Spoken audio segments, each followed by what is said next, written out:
Mafia is back. Are you ready for it? The third annual Buffalo Rumblings IPA beer release party is going down September 16th, 6 p.m. to 9 p.m. at the Resurgence Brewing Company located downtown at 55 Chicago Street. I'm going to tell you what, you do not want to miss this event. Come out and hang with Joe, Sarah, and the rest of the Buffalo Rumblings crew for the Megapod.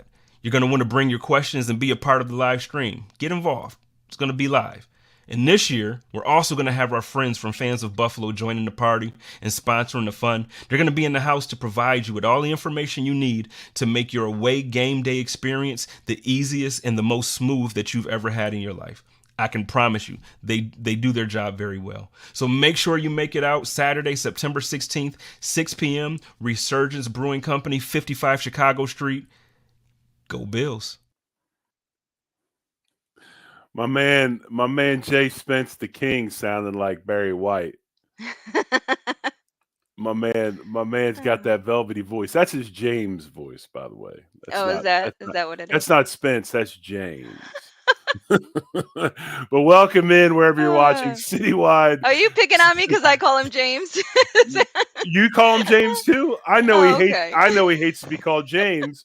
So I call him Oh, James too. And every all time I right. call him James, he won't respond to me. But anyway, hey, wherever you're watching, citywide, statewide, nationwide, worldwide, you are back once again watching the Line to Gain vidcast here on the Buffalo Rumblings Vidcast Network. I am the Big O, Jerry Ostroski. She is Sara Larson down in, I guess you would say, wet Florida. Did you get No, hit it's by any of that? actually we didn't really get hit much. We had a couple of brief storms that came up, but we are too far east and south to really have been affected. So But hey, we're going to get into the look. Everybody's talking about it. We know we might be being a little redundant, but we haven't talked about it yet. We're going to talk about the final 53-man roster now that cuts have been made on Tuesday before 5 o'clock Eastern time. And we'll get into the Bills roster. We'll get into some of the signings they've made, some of the guys they brought back on the practice squad. Also, another interesting stat that has to do with 16 years. We'll talk about that as well. I'm sorry, 6 years. We'll talk about that as well. And I don't even know Sarah doesn't even know what I'm talking about that one. We'll I get into don't. that in a little bit. It has to do with cut players being picked up by other teams, cut players specifically from the Bills. We'll talk about that also. But Sarah, hey, let's get right into it. 53-man roster set. Well, I say it's set. They're still making Yeah. moves. And maybe some of your biggest surprises from the final cut downs on Tuesday afternoon. Yeah. I mean, I feel like probably my biggest surprise was that I wasn't really anticipating the two IR moves. I figured, we would probably have put one person on our on IR, but I wasn't thinking we were going to get rid of Questenberry. So those were two roster spots that I was actually very intrigued on the fact that we were going to be able to keep. So keeping Cam Lewis, and I know everyone thinks that I'm crazy, but I had said for most of the season that I felt like we would end up getting rid of Tyler Medikovic, but and then meanwhile he ends up being a captain. So how funny is that? But I just felt like we weren't going to keep 6 to 7 linebackers. So Right. I did not expect Spectre to have to go on IR. So it was interesting down the road. I guess when the 53 came out, I was sitting there doing the math like, no, something's wrong. They counted Right. wrong. So I went through the whole thing a couple of times over. But I like what we did on the offensive line with you know, keeping the younger guys. I think that it is definitely a plus. Not saying that they're going to stay on the roster. I guess it all depends on, how people perform and what spots we need in a couple weeks. But Well, I think that the big thing is, Sarah, that, and I agree with you. I mean, it's obvious the same thing that the fan base had seen for the whole preseason is the same thing that the front office had seen as well, which was they needed some help at linebacker. They need some help at offensive tackle. We'll get into some of that stuff here in a moment. They went out and picked up a guy that 84 starts in the NFL, a former first-round pick from Texas A&M, Played for the only thing that makes me a little bit nerved up, 4 NFL teams in 7 years as a first-round pick. And you can go ahead and pronounce Yeah. that last name, please. Oh, Ifedi? Yeah, Yeah, he Fetty. definitely has not lived up to his draft positioning. Not saying that, this was a bad bad pickup. I'm definitely excited. He's better than Quessenberry. He's, he's to me he was, just as good, if not I don't want to say better. He's gonna give Brown the push that I think he needs, and Right, with the experience and being better. I think he's a lot like Shell, a little, maybe a little better than Shell, or at least in par with Shell, but younger. So it's definitely a good thing. But he is definitely not a run blocker. So that, maybe him and Brown can kind of interchange reps here and there. But he is a very good pass blocker. So I think that that's what we need on this offense. Detroit let him go. They picked him up in the offseason. They let him go, but they were a very run heavy right, offense. And to be honest with you, I was reading an article that was like, was it smart to let him go? You know, he actually outperformed the right tackle that he was going against in the preseason, and they ended up still choosing the guy that was already with the team, because he was already with the team, but he didn't allow any pressures. The other guy allowed 6, and in the end they still kept the other guy. But again, younger, probably cheaper. So right. I do like the fact that they moved Quisenberry. I thought Vandemark played well enough in the preseason to make the team, and I do agree. And I had it up there a minute ago. I'll put it back up. Daryl talked about Vandemark making. I'm sorry, that was a different one. That's our boy Dick Garage. We'll talk about in a minute. But he made Quisenberry expendable, and I think that's a sign of. They do need to. We know what Quisenberry can do. We know what he's about. He's not getting any better. He is what he is. You get a younger player to come in, possibly could be able to develop him, possibly play other places. The Feldy, I'm indifferent on it. I think anytime you can get a guy to come in that's started 84 games in the league, that's a big deal. So yes, obviously, not sure if he's going to go out there and push Spencer Brown, but I do think they're comfortable now if they have a guy that can provide good pass protection for Josh Allen that has experience in case that back becomes a major issue. Obviously, what we've talked about, about Bates from day one, he's going to be the guy that backs up center and can get you out of a game at tackle if you need him, but can also play a little bit of guard. Obviously, he started at guard. Edwards is kind of the one-trick pony, I guess you could say. Edwards is a left guard, yeah, and I haven't seen him play any right guard. Um, but one of the things that's a little bit concerning to me already in the preseason is McGovern is banged up a little bit. He's nicked up. He's got a knee injury. He right. went limited So we might see today. Edwards before. Right. And you know Yeah. what? There might be a possibility that that's why they brought Edwards in, that they knew that McGovern, while capable and can play well, has durability issues. And now you bring a guy in that can give you time, a guy that won a Super Bowl in Los He did Angeles. Yeah, he did practice today, so that's, a Right. little bit of a positive. The video I watched didn't make me feel that much better. He looked like he was in pain while while practicing. He didn't look like he was moving well. But we do still have, 12 days Right. since, At till game least. day. So hopefully he'll be able to get, better before then. If not, then we might see what Edwards is Right. is up to, Matt, or we yeah. might have Bates start there, and then we would have Anderson possibly do center if needed. Right. If needed. And Matt brings up that Edwards has a concussion history. Yeah, so does Morris.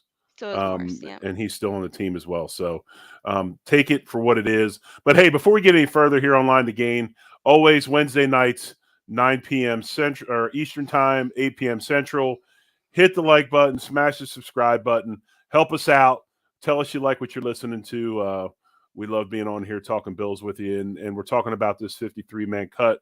And I wanted to bring something up with you, Sarah, before we get into the linebacker situation a little bit and before we get into some other stuff. And what I mentioned about off the top of the show, 6. So 6 years in a row now, I believe, since Bean has been the general manager. And if these numbers are not quite correct, you have the comments over there, your comment section, you can correct me. But I believe it's 6 years now that players that the Bills have released in the preseason have popped up on other rosters. I think it's 16 players in total over 6 years. And it then leads me into what I was on Twitter looking at some things, and I know Sal talks about this a lot, and it makes a lot of sense to me. And I think it's a rule that could help the NFL. It could help the young player definitely, and that is young players should probably be off of the waiver wire their rookie season. Yeah, Because, I read yeah, Sale's response to that. Yeah. I really believe that because you have teams that go ahead and cut players, and their whole intent is to bring them back, and then next thing you know, they're scooped up and they're brought to another team and they're put on their practice squad or whatever. How do you feel about that? Because I think that that's why and this is why, and a prime example of this is a Shorter situation, right? I felt Shorter was not. I thought he was very average in the preseason, if not maybe a little bit disappointing. But as you've pointed out many times, Shorter was drafted earlier than he was projected to go and was drafted as maybe a project. Just the fact that his size is so good, he's so big that they took him at that spot. Right. So instead of putting him on waivers, they manipulate him through the IR chain. And what's funny is back in the day, they did all these things to stop teams from hiding players on the IR, but now this whole thing is back again. And that's what they did. I mean, they placed him on IR to hide him.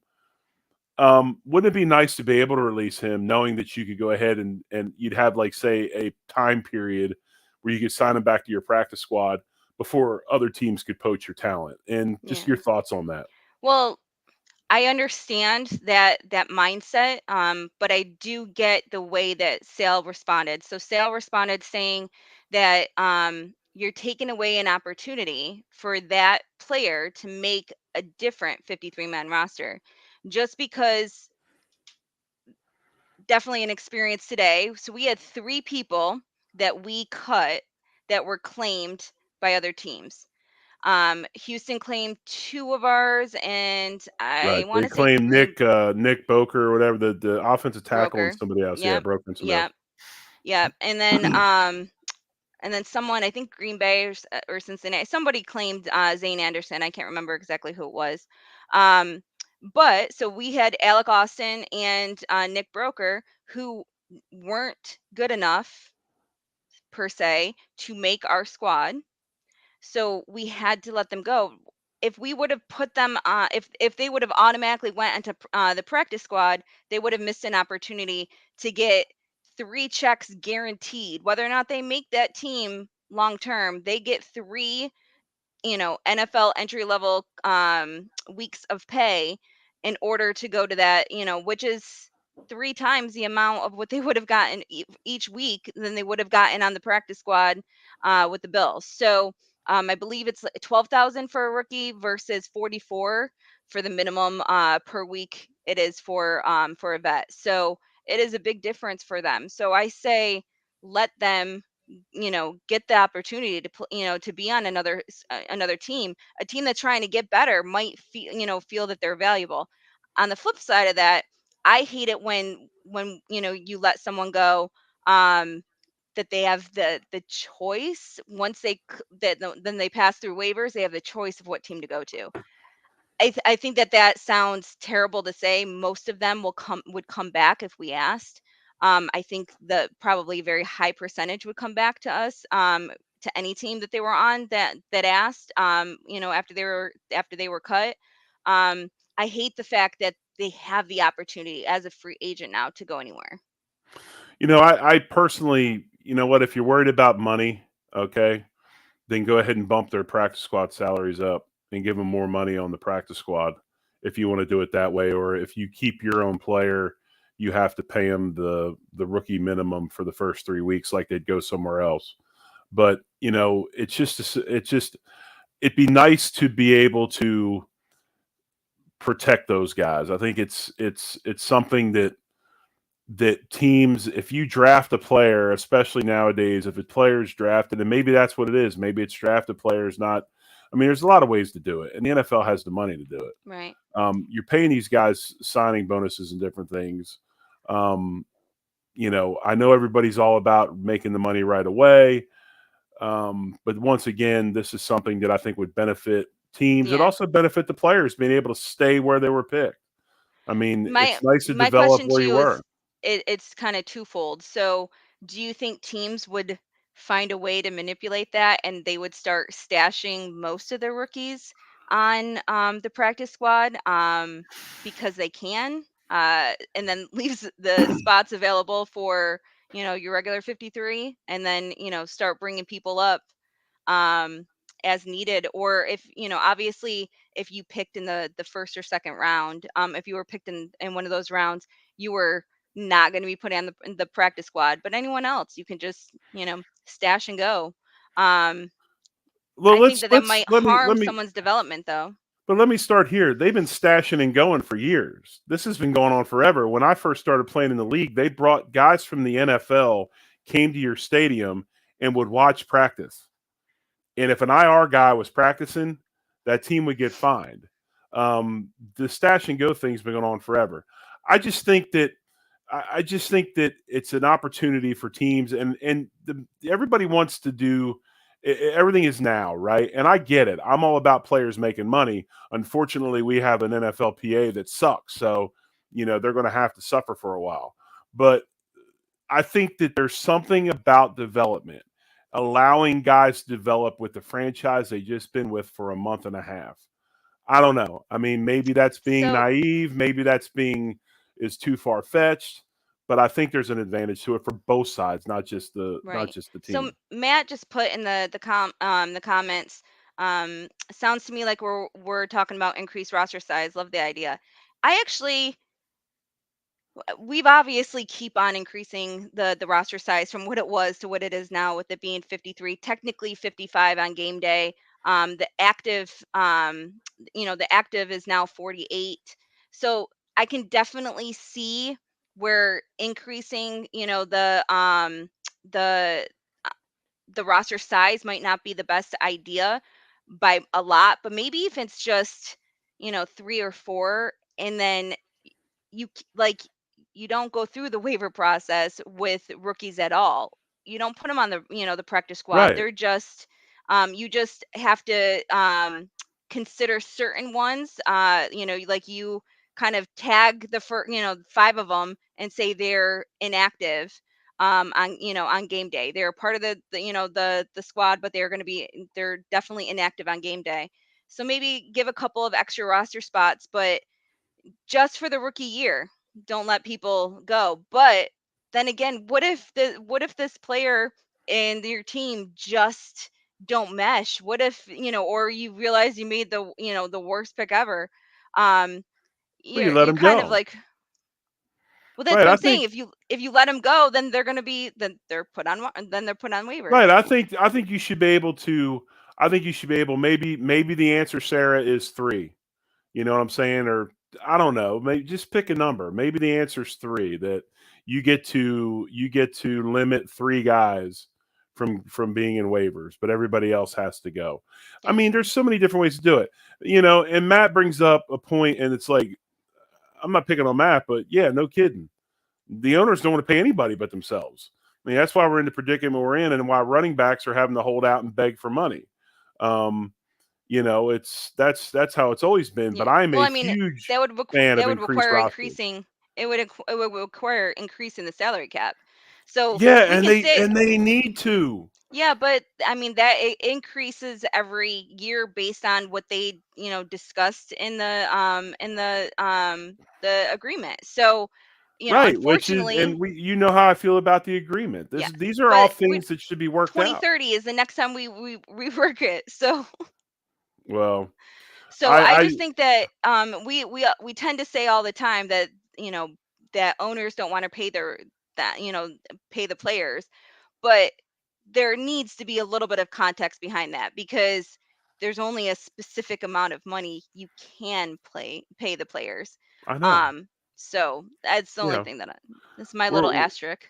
yeah, we're well aware of that, and our union does a really good job of keeping that number low. Um, yeah, so I'm a huge fan of increased roster sizes. I don't know why we don't have more players. I mean, if you have more talent on the team, Yeah, you don't take a risk playing certain guys when they're hurt. I mean, right, there's a lot that goes with it. But let's right. dive in real quick before we get any further. And as we said before, you listen to Line to Gain here on the Buffalo Rumblings Vidcast Network. She's Sara Larson. I'm the Big O Jerry Ostroski. We're here every Wednesday night, 9 Eastern, 8 Central. Let's talk about Kinsey. Let's talk about, is that correct? Am I right on the name? What? Kinsey? Christian Kirksey? Kirksey, rather. I'm so horrible with names. Oh, Okay. you're thinking of Kingsley Jonathan. He's our Yes. defensive end that we kept. Right. I'm thinking Kirksey from Houston. Okay. Let's talk about him. Is he on practice squad because of his injury? Do you think they're on practice squad to try Yeah, to help him learn? I Why think didn't it's you just sign him to the roster? yeah, well, because technically we don't have a spot, so we would either have to let someone go that we just said you made the 53, or put another person on IR. So as of today at 4 o'clock, when we put the two people on IR, and then we brought back Ferguson and we brought back Ifedi, we were back at 53. So we don't have any spots available. So we either have to put somebody else on excuse me, on IR, or we have to cut somebody. So then you're getting into the issues of who do you cut? Do you cut a veteran so that they can go directly to your practice squad? But I believe after a certain week, I don't know if it's week 2 or 3, they have to go through a certain type of waiver as well Right. during the season. So it you can't cut certain people as well. So um to me, I feel like they put him on the practice squad, and again, he's not quite there yet. Today they said that he had to do a physical and all that stuff. They have 2 spots left on their practice squad. One is going to be a quarterback Sarah, supposedly, and what's the then the number other one now? What's the number now in the practice squad? How many? 16, and we have Okay. 14. Okay. Yeah. Wow. So we have Wow. 2 spots left. One will be a quarterback and one will be obviously Kirksey. Now, I think that they're going to do is you're allowed 3 call-ups. If they want to risk it, because again, you have a specific number of call-ups you can do before you have to put them on the Right. 53, et cetera, et cetera. So they can call them up for the first couple of weeks and then put them on the squad to kind of learn a little bit, but then you're taking an active game day roster spot away from somebody else if you put him as active. So he has to be able to go out in the field and perform at least something, at least a little bit. So I think they're either going to call him up so he still gets at least the vet minimum for the first 2 weeks, or they worked out something with him where they told him that the second we move somebody to IR, we will be moving you up to the 53. I don't think he'll be on practice squad for long at No, I all. don't either. I don't But either. I think we also right now we're going into the season with 5 wide receivers, and one of those wide receivers is still kind of nicked up. So technically 4, and then we got Knox and we have Kincaid. So they might decide that they need to bring up a wide receiver before they might have to bring up Isabella before they bring up Ifedi, or excuse me, Kirksey. But the one thing that I think that will be telling is if you know they feel within the next 12 days that he's already showing them something more than what Bernard or Dotson has been able to show this offseason. I think once Kirksey learns the defense, he'll be on the roster playing. I Oh think yeah. he will be. I think by week 4 or 5, he's your starting middle linebacker. Yeah. And Um, most people are saying, 2 to 3 weeks to kind of get a grasp of the playbook, but that doesn't mean that he can't, learn, specific plays, specific coverages, whatever, um, in bits and pieces, so that he can be active, for those plays over the first couple of weeks, and really start to build up and see whether or not they made the right decision, because they obviously don't want to put him on the 53 if they don't feel like he's going to do better than Bernard or Dotson. And I think this is one thing. And Bean's been getting a ton of flack lately. It's funny how this whole thing ebbs and flows. He's a genius. He's horrible. He can't draft anybody. We cut everybody. He's a genius again. He's horrible, which such is life of pro sports. But I do really like what he's doing here. And I think with the salary cap situations that we're in, the 1 year rent a player is how a lot of gaps are going to be filled. I think the 1 year rent a guy, and who knows, maybe he resurrects and he's here for a couple years, but it's the old New England Patriots formula of what they've used to do with vets and things like that. To bring these veteran guys in with a lot of starts under their belt, you're paying them less money, you're getting them for a year or two, allowing other guys to develop. It's a big deal. And I think Bean did a good job with not only middle linebacker, but also offensive tackle as well. You think he did a good job, finding somebody at the end? I think so. Yeah. I mean, well, who's he going to go get, Sarah? Is he going to go get Anthony Munoz? I mean, who's he going to get? I just feel like we shouldn't have waited until, Cutdown day to figure it out. I think that they were very confident previous to camp that they had what they needed. And there's this thing, previous Sarah, to draft as well. Sarah, there's this thing, I don't know if you've heard of it. It's called the salary cap. You can only pay so many really good players. You know what I'm saying? Yep. And there were quite a few players that signed with us for, we called it the Bean Special in the offseason, the $1.7 million. Quite a few even signed for quite a bit less, so I think that you could have found someone, but I still think they were a little stuck in their ways. Well, I've said it many times. I've not liked what they've done at tackle. I've not liked the fact that they've created zero competition at the position. There's too many guys that are complacent, that don't get pushed. I think that Brown has regressed in his techniques, although last preseason game I thought he was much, much better. I agree with John Fina and what he had to say about it. But no, I mean, obviously offensive tackle is an area that they probably should have got into. But I think they also thought they had an answer in Shell, and he bailed on them, of course. You don't know what somebody's mindset's going to be. Right. And all that. But one thing I do know is this, Sarah, that I do know that Buffalo Bills football on Sundays is great, but it's amazing if you include the best pizza in the city of Tulsa, and that pizza is Picasso's Pizza. And let's hear a little bit about Picasso's. Hey, football fans, the season is here, so that means family, football, and food. But for the NFL's best fan base, it can't be just any food. Bills Mafia only eats the best during the season, and the best is Picasso's Pizza. With 4 great locations in Western New York, it's so easy to treat yourself to the most flavorful pizza on game day. Picasso's. We are Buffalo Pizza, shipping local and nationwide. Order online at picassospizza.net. I just realized you just said Tulsa. I did? Sorry. I'm like, did he say he said Tulsa? See, this is what happens when you play football till you're 32 years old. Your mind goes. That. I mean, it's true. I'm a living, breathing example of CTE. They ship nationwide, so there you can go. get so that you can pizza have it in Tulsa. There you go. So when I sit down in my I'm painting up my basement. We got new floors going in. We got a new TV. Watching the Bills. I can ship Picasso's Pizza, the best pizza, not only in the city of Buffalo, but it can also be in the best city that you're in as well. Picasso's, the pizza for game day. All right. She's Sara Larson. I'm Jerry Ostroski. This is Line to Gain. And as we move into the second half hour, is there anything you want to get into? Because I have all kinds of questions for you, because I'm amazed. Go ahead.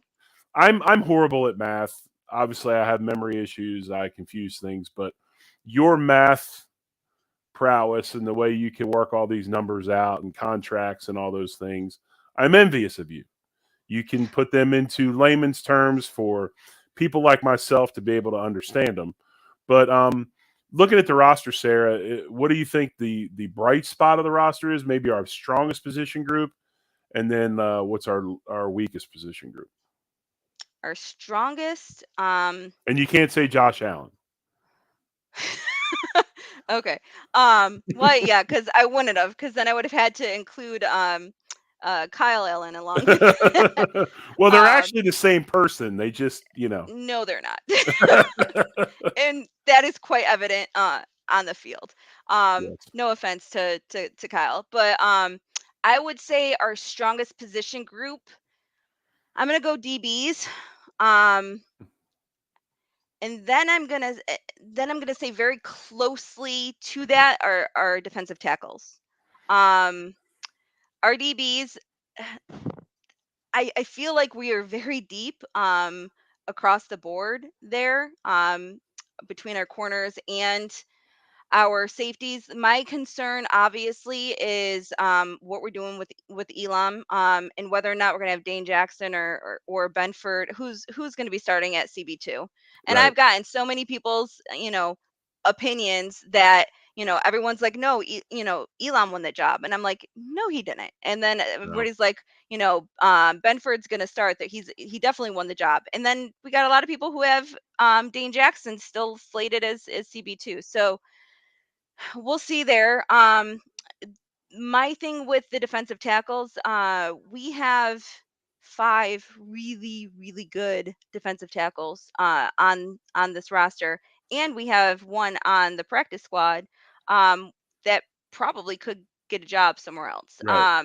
So I think that that's also a very um, deep room. My concern with the defensive tackles is making sure they all stay healthy. I guess it's the same with the DBs too, just making sure they all stay healthy. And I want to see Trey White come back and be the old Trey White, not the Trey White of last year. No offense, Trey. Um, I'm going to go out on a crazy limb, and I'm going to say this. I think our best position group on our football team, very well by the end of the year, will be the tight end room. I'm absolutely. I love Kincaid. Yeah, Everything I've seen from him this preseason. Um, you just watch what he does, how naturally he moves as an athlete, the way he's able to adjust routes, catch the ball with his hands. But and I also seen a little bit different, and I think he's going to make Knox that much better because now Knox does not have to do everything. He's got help at that spot, and Knox can do what he does best. right. I think Knox is going to be more productive just because of Kincaid. So I I think just that want to tight end room, see. Yeah, I was gonna say I just want to see how Dorsey takes advantage of both of them right? and utilizes both of them. I think they can be, the best tight end duo, 1-2 punch in the NFL. I honestly think that they can be. The question is whether or not Dorsey's going to utilize them enough and correctly. So yeah, I like it. As someone else put wide receiver, I think we have a very good receiving core. Now, I'm sorry. preparing. I'm Um, almost thinking about turning my headphones off. I But go mean, ahead. Shakir played what, 20 something, 28%, 30% of Right. the snaps last year on offense. Um, he's probably going to be our fifth wide receiver. And that's if we brought on Isabella, if we I feel like he would be behind Isabella at this point. If we brought up Isabella. The difference is Isabella can be on the practice squad, Shakir can't. So well, he could be, but he'd go through waivers and potentially get picked up. So I think that that's the thing with our wide receivers.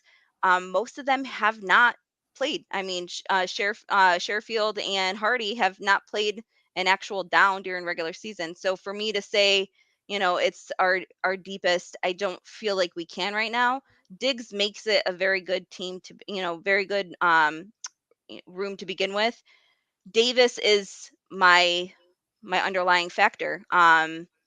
If he plays like he did during the preseason, I'm pretty happy. I think that he showed during camp and during the preseason, the few times that he played, he showed something that I'm excited to see. I just hope he has the year that everyone is talking about. I see it. Like I hope to. I even made a joke yesterday because it was 13 days, and I forgot to make my daily post countdown. I was like, "Oops, dropped the ball on that one. Sorry, Right. Davis," as a little Right. joke.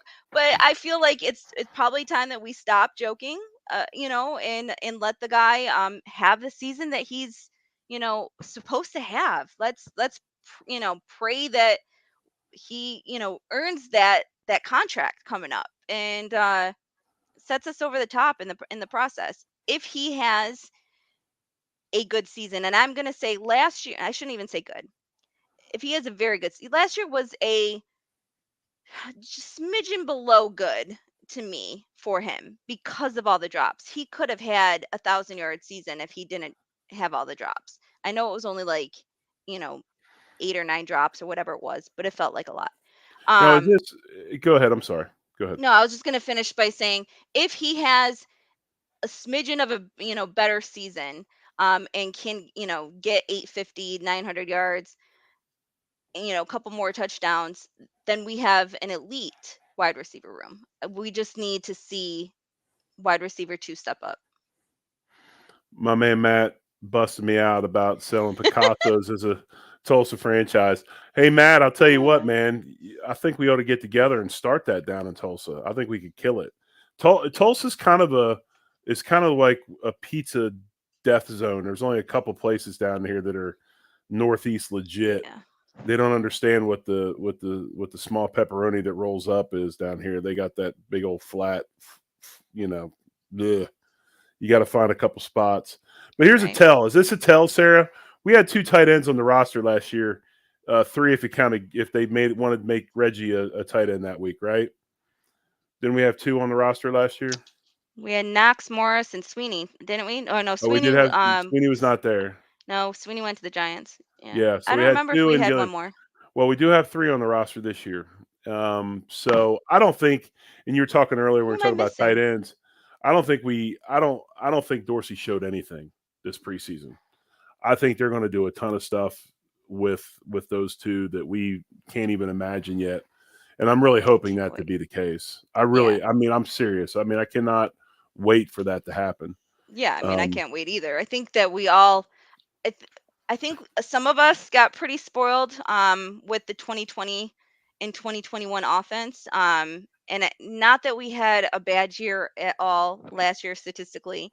But I feel like our offense was a little bit different last year. So I think we're all ready to get back and feel like we're the dominating team every week. And we know that Josh can put up, at least more than 24. So as long as the defense is keeping us under 21, we're good. Like that's how we felt for so many years. So many years after going through all the drought. But I want to go back to that. I want to go back to feeling confident. And I felt confident in the beginning of last year. The first 2 games last year, I was like, yo, this is the offense. Like this is right. crazy. It was a lot of those short passes, yards after the catch. It was fun the first 2 weeks. And then we go into Miami, and Miami screwed everything up between the heat and the injuries and everything. And I felt like the rest of the season we were always like up and down. Yes, we finished 13-3. I get it. We went through a whole bunch of stuff, and statistically, we were still one of the best offenses in the league. But I don't feel like we showed it when we needed to. Switching gears a little bit as we move towards the end of the show today. 2023 captains.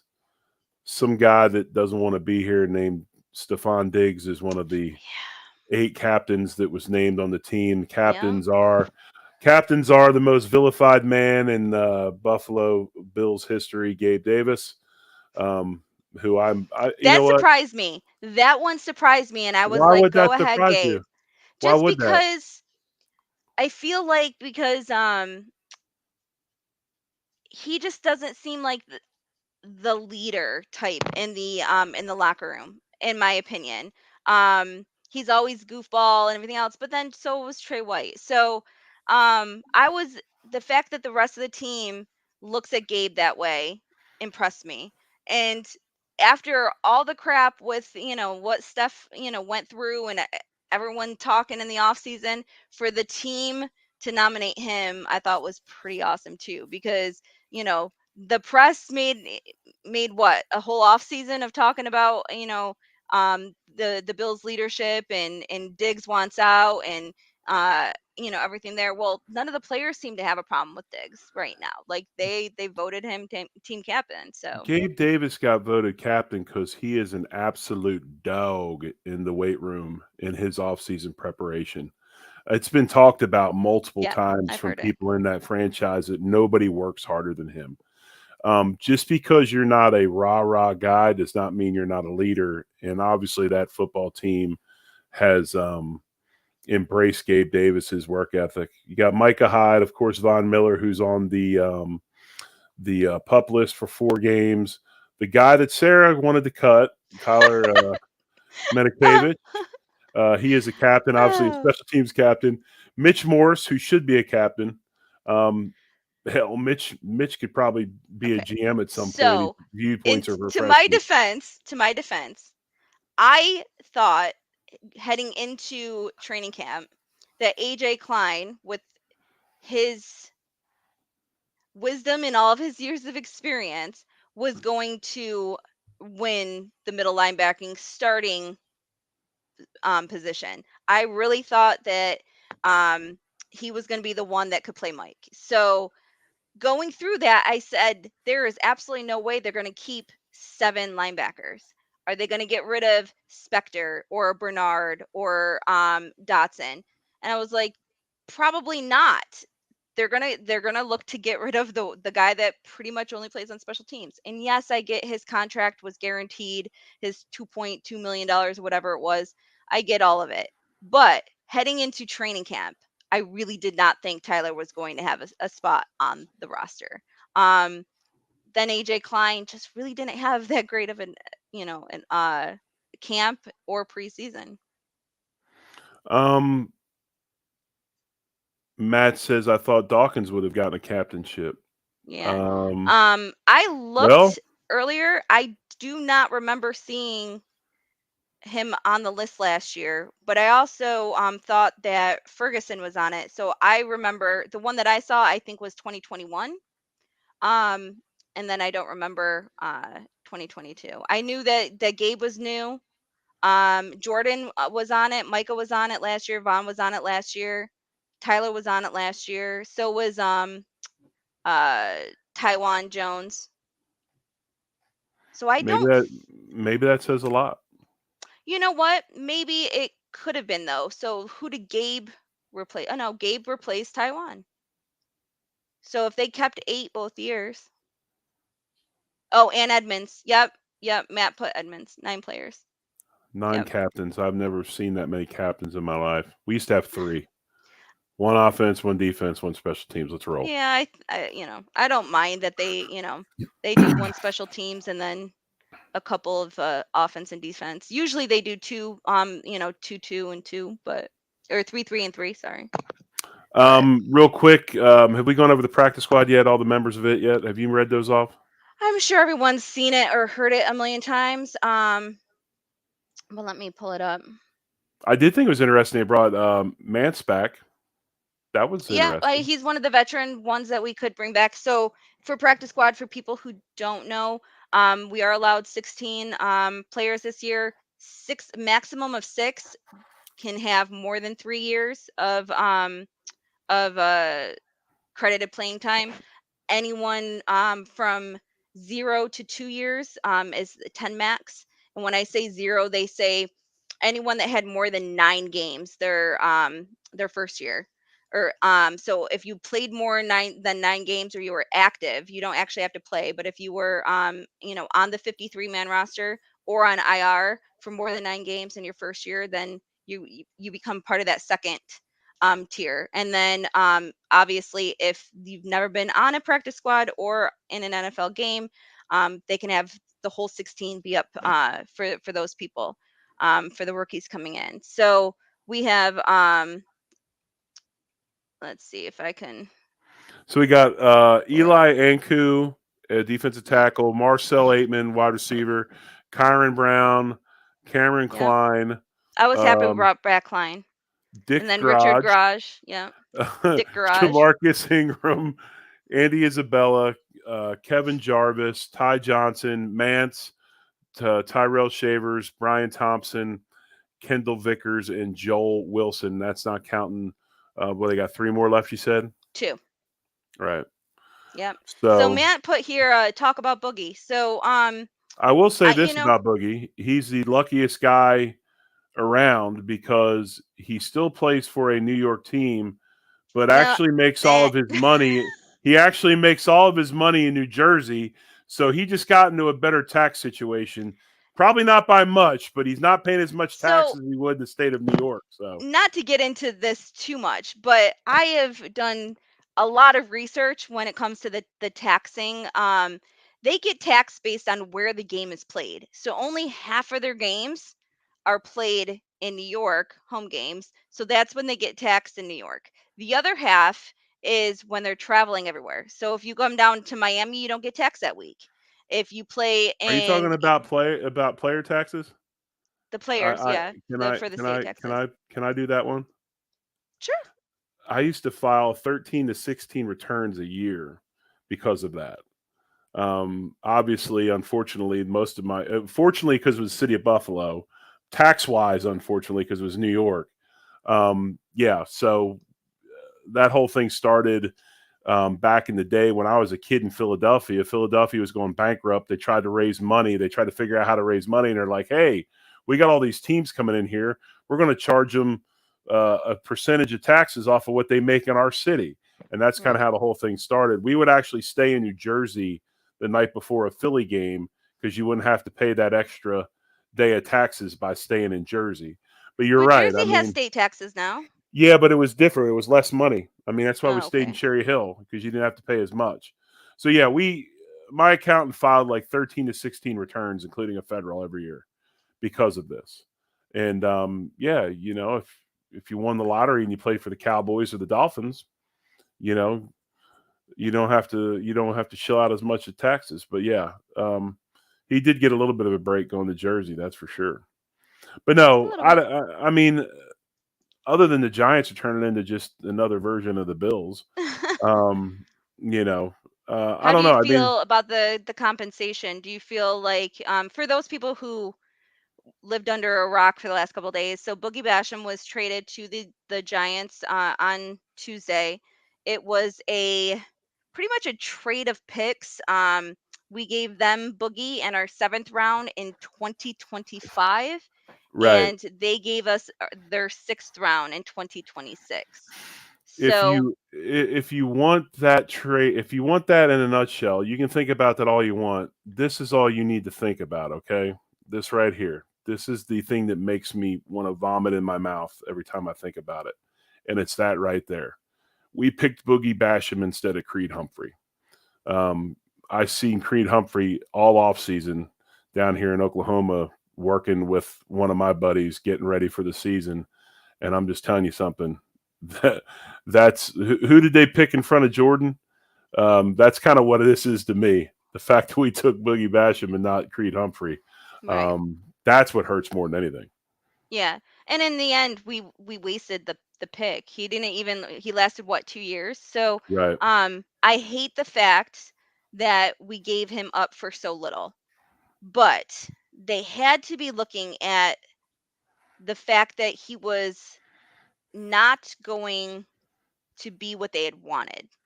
Whether he didn't fit in or something, he was not going to be what they wanted. I kind of got into a little bit of back and forth of, well, we kept Kinsley Jonathan instead of him.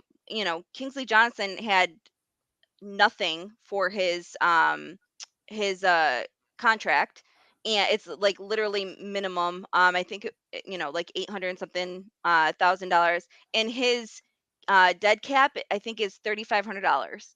So down the road when Vaughn comes back, no offense to, to Jonathan, but if he balls out for the next, couple weeks, if he's given the opportunity, he goes and gets claimed once they let him go. But if not, then he goes back onto the practice squad, because he's going to be the easiest person to release if he shows out, if he's given the opportunity.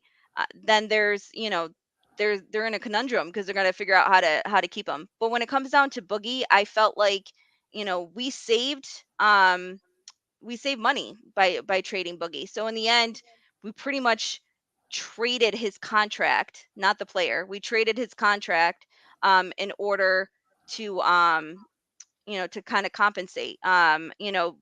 Questenberry, he cost us $1 million to let him go. His dead cap was a little over $1 million. So you gotta think about it, as much as people don't like to think about it, but we have to be under the 53 man, not the 51 anymore. We have to be under the 53 salary cap, the 53 man salary cap, heading into the season. So before the first game. So I think it's 4 p.m. on Tuesday. So it's reality. We definitely have to think about money in that sense. I don't think that Boogie was ever going to, be a starter on this team. No, I don't think so either. And I think one of the things, and it's funny, we just made the 53 for this year, and I'm already thinking about next year. I think this roster is going to look drastically different when we get to next year. There's a lot of tough decisions going to have to be made, especially with money and things of that nature. But Daryl says, I wish they would have known that sooner about Boogie, Creed Humphrey, or Amon Ross St. Brown, of course, of the Detroit Lions. Detroit Lions, yeah. Would have looked great on this team. And yes, St. Brown was picked way later. I'm just saying. Yeah, you just have to find that diamond in a rough. It's just, even like Kansas City last year. They brought in a 7th round running back that ended up playing in the Super Bowl and running, his ass off. So you just have to pick well. And I guess we'll kind of close out talking about that, because I made the comment about it being such a bad pick, a wasted pick in the end. Do you feel so? Like I said, we cut Alex. Why can't I think of his Austin? Alex Austin and Nick Broker. They were both 7th round picks. Yes. We had to cut both of them, and they got claimed by another team. Do you feel that we didn't draft well at that point because we drafted 2 players that we couldn't find for our team? Or do you feel like, what's the point of even drafting some of these guys, because we know we're not going to keep them? But salary cap is coming up, and this is a question, honestly, that I was talking to Spence about. He asked me about this for his show to talk about. We're going to have to start really wondering about the or not wondering, worrying about the salary cap starting next year. No, I think that honestly, do you want my opinion? I think it missed terribly. I mean, I don't think that if Bean does have a weakness, it's probably his drafting. I don't think that he's bad, but I don't think he's a guy that hits home run after home run. I mean, really, if you want to get down to it, I mean, he's gotten lucky on a few picks, but he has burned a bunch of 2nd round picks and some other things. So, especially like I said, I've said many times, and I'm sorry I'm being redundant, but I saw Broker play live, saw him play against my kid. I knew he wasn't I didn't think he was a draftable guy. I thought he'd be a free agent because he was huge. But sometimes you get in positions where you maybe take some chances later in the draft. You take positions, or you take chances on guys at positions that you want to bring in, and you know that if you go to the free agency part of it after the draft is over, you have to battle with a bunch of other teams to get them. So if they're that much later in the draft, you don't really have to pay that much more money out of pocket. If you bring them in, you pay a little bit of a signing bonus, and then if they hit, hey, everything's great. And if they don't, you maybe add a little bit of extra money than you would have been if you waited till after the draft. So I think sometimes, especially on really good teams like the Bills, where they're already roster full at a lot of spots, they might take some chances. I think Shorter's one of those guys. Shorter's a prime example of that whole thing. You know, you've said many times, picked much earlier than people projected him, but I took a chance on that because we don't see many guys that are physically gifted like that. Right. So I'll And take his that special chance. teams and his Right. special teams capability was worth it for them. Right. So you take yourself out of the mosh pit that is the post-draft frenzy to try to get these guys to come in. So, because a lot of times guys that are undrafted free agents, they might make more signing bonus money than the 7th round guy, just because you got 5 teams They're that are fighting like negotiating. crazy, Yep. to get them. So it's just easier for the teams, like, you know, and I kind of sense that from Buffalo, that they do that sometimes just to not have to deal with everybody else. Right. I will say my only concern is next year we have, I think, 1 or 2 defensive ends under, well, edge guys, I should say, under contract, and then we have one one defensive tackle, maybe 2. Um, we're gonna have to really, really go out and try to figure this stuff out. These 1-year contracts, we're gonna have a lot of new faces if we can't start drafting and keeping these guys. And not only that, Sarah, the amount of guys that are 30 and older. It's the roster's gotten old quick, and it's gotten Yeah, it's expensive quick. weird. And, you know, I think it's Carolina maybe. I thought it was Carolina, and if I'm wrong, but I think Carolina has 1 guy or 2 guys that are 30 even, and the rest of the team is under the age of 30, which is just nuts to me. But They no, don't have anyone older than that, is what you're saying? yes, That's yes, there's crazy. a team, and I thought it was Carolina, that has 2 guys that are the age of 30, and then everybody else is under 30. Hey But, guys, if you can click that like before we head out so we can get that notifications on YouTube, that would be great. But yeah, click the like button, subscribe button, you know what it is. And thanks for listening this week. This is the Line to Gain show on the Buffalo Rumblings Network. We'll be back next week with more. We're going to start talking a little bit of college football as College. well. We're going to have our show split up into 2. We'll be 30 and 30. And we're going to talk a little college. We'll get into the Bills as we're 2 weeks away from the kickoff of the season, or I guess a little bit less than 2 weeks. We're what? No, we're 12 days. 12 Because days. I saw your post today. I believe it was you that said we are Jim Kelly days away from Yes, sir. starting the season. So as always, thank you for the comments. Thanks for listening, and we'll be back next week right here on the Buffalo Rumblings Network. This is Line to Gain with Sarah and Jerry, and as always, one love and go Bills. Go Bills.